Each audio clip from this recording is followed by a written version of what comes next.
안녕하세요. 반갑습니다. 박인철 방송 나눴나 98번째 시간입니다. 어, 지난주, 그러니까 지지난주에 걸쳐서 이제 2번 정도 그 지적 장애인을 위한 자원 활동에 대해서 말씀을 드렸습니다.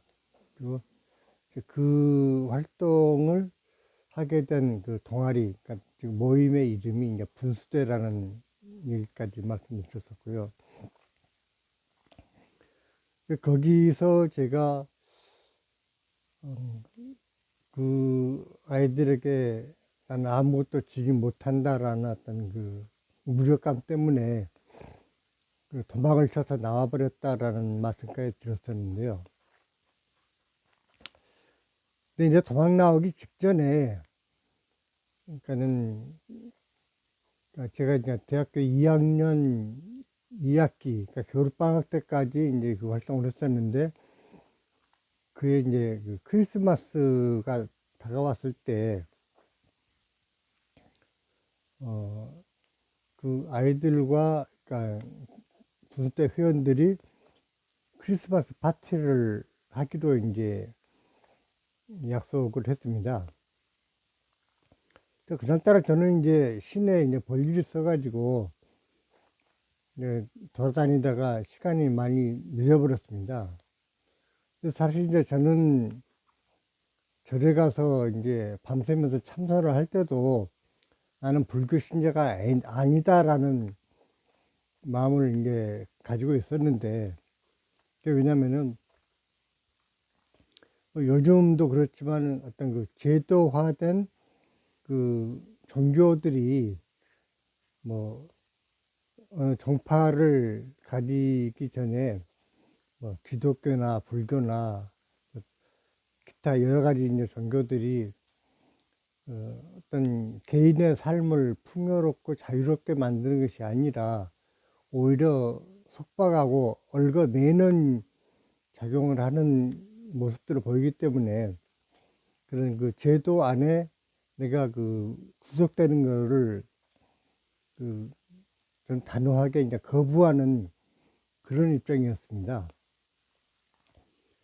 이제 그렇게 하면서 단지 이제 절에서 참선을 하는 것은 그 석가모니가 그 후세들에게 남겨준 그 어떤 수행 방법, 그 참선이라는 방식이 자기 자신의 내면, 그 참 모습을 찾아가는 가장 효과적인 도구라는 생각이 들어서 그 방법을 채택했을 뿐이지 내가 무슨 석가모니를 숭배하는 그런 신도가 되고자 했던 것은 아니었다라는 얘기입니다. 그런 제가 뭐 내 생일도 아니고 남의 생일인 크리스마스에 이렇게 신경을 쓸 이유가 없었죠. 사실 이제 그 토요일마다 절에 가서 참선을 하면서도 사람들이 이제 북적거리는 4월 초파일 부처님 오시날 같은 때는 일부러 절에를 안 가고 그냥 집에 있는 그런 입장이었기 때문에 크리스마스라고 해서 별다른 감흥이 저에게 있을 리가 없었죠.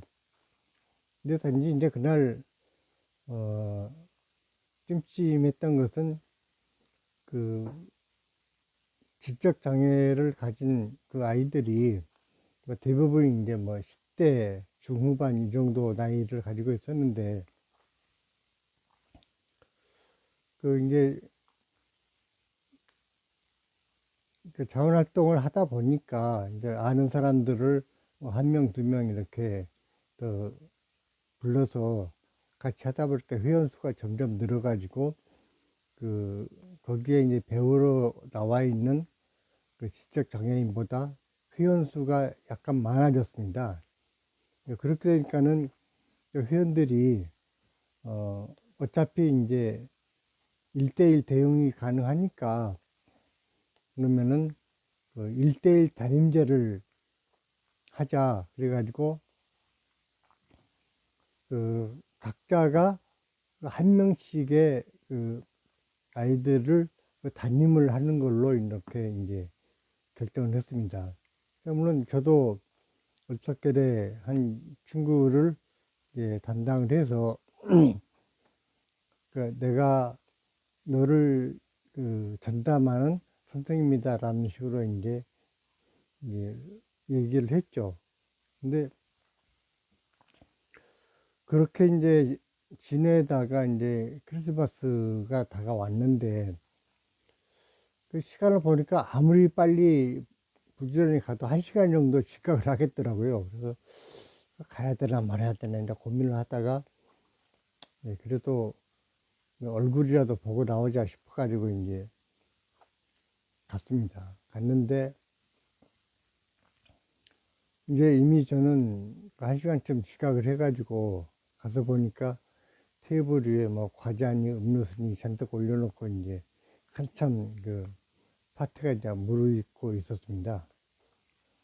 근데 이제 제가 좀 가슴이 찡했던 게 제가 담임을 맡고 있던 그 아이가 우리 선생님 안 오시면 나는 과자도 안 먹을 거야 라고 하면 고집을 피우고 과자를 다른 회원들이 먹으라고 권해도 그걸 안 먹고 뼈로 통해가게 이제 삐져가지고 그냥 앉아 있더라는 거예요.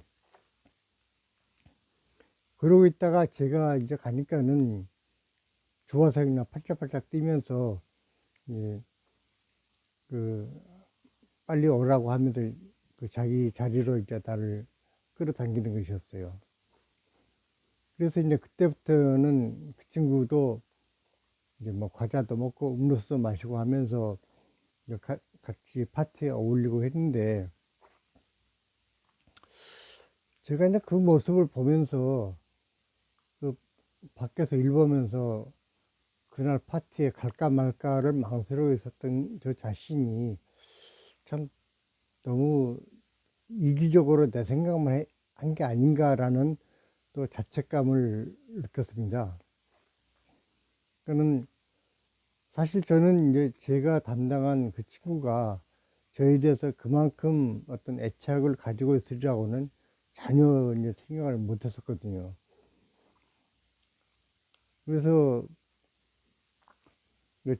같이 이제 어울려가지고 뭐 노래도 부르고 뭐 하면서 이제 크리스마스 파티를 이제 했는데 끝나고 나서 이제 단체 사진을 찍는데